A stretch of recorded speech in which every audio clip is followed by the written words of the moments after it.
Where we are then, folks. Talk quite loudly because I'm out here at a place called Puchevillers, which is on the way to Doullens, which I'm going to visit later. But I'm here to pay my respects, and hopefully on behalf of people in Newark's respects, one of our lads, Private Edward John Smith, died in 1916, age of 25, serving for the Royal Sussex Regiment. And this fine chap is buried right here, amongst his pals, and amongst many others from around the Commonwealth. There's a lot of Canadians, a lot of Australians in here. This is one of those early types of cemeteries from 1916 when initially they started dividing and put officers over there behind me. You can see the tablets more separated, and then just basic enlisted men, non-commissioned men were headstones much closer together.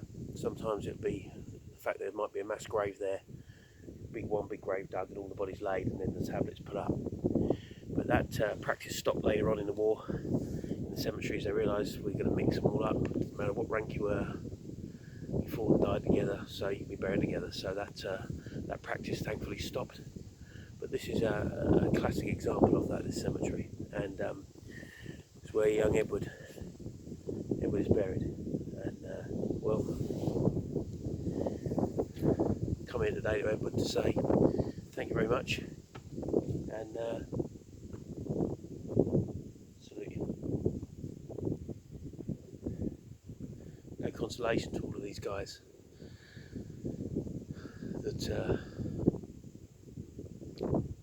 they're all buried here.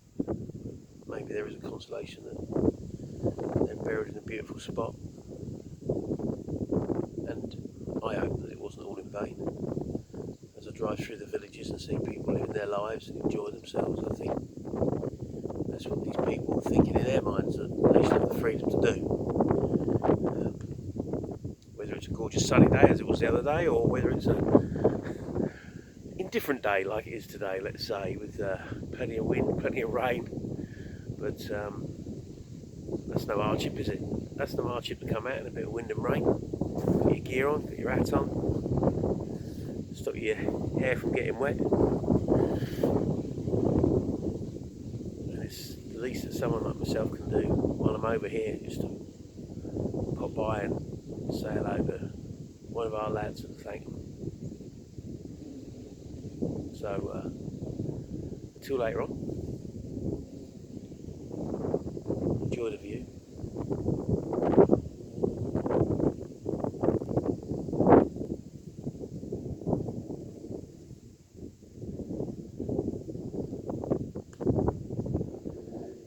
Enjoy the peace and quiet when I'm not talking.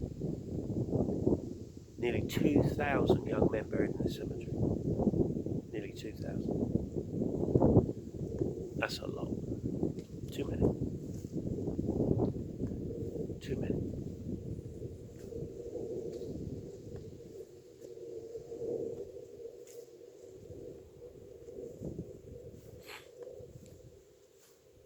While we're here, just going to take you over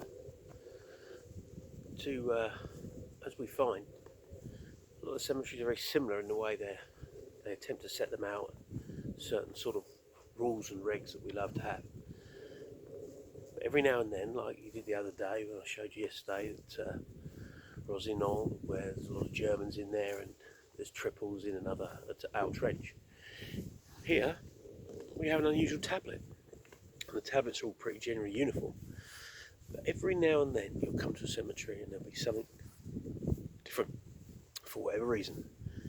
Try to find out for you next time I will do the research, but here we go. Very unusual tablet. Probably easier if I read the inscription. It's Lieutenant Herbert W. Crowell, 10th Battalion Australian Imperial Forces, wounded Mouquet Farm, which is over near Thiepval, which I discussed the other day.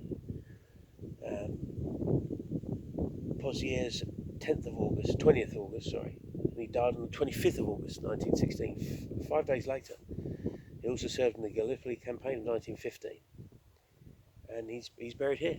So that'll be something for me to look up and find out why. That he was injured so far away and then buried here. Obviously it's probably a casualty clearing station, and he was moved back all the way to here because of 5 days living.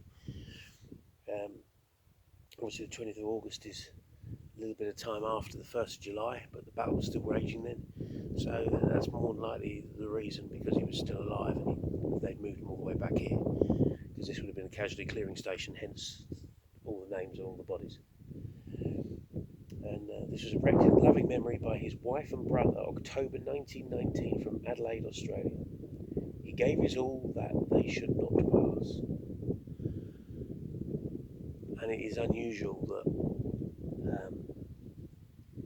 they were allowed to erect this, but they came out in 1919 to do it, so it would have been probably before any of the tablets were erected.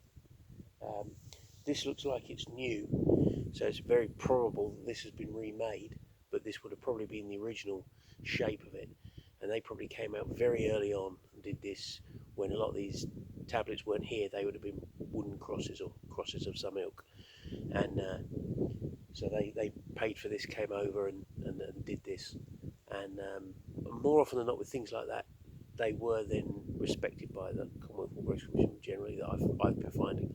I'll probably be corrected by some people, and that they left them. So that's probably why. That's my take on it. So, but I will look that up and at some point come back to you all on it. Enough of me talking. It's nice and quiet here, and let me just pan you around one more time.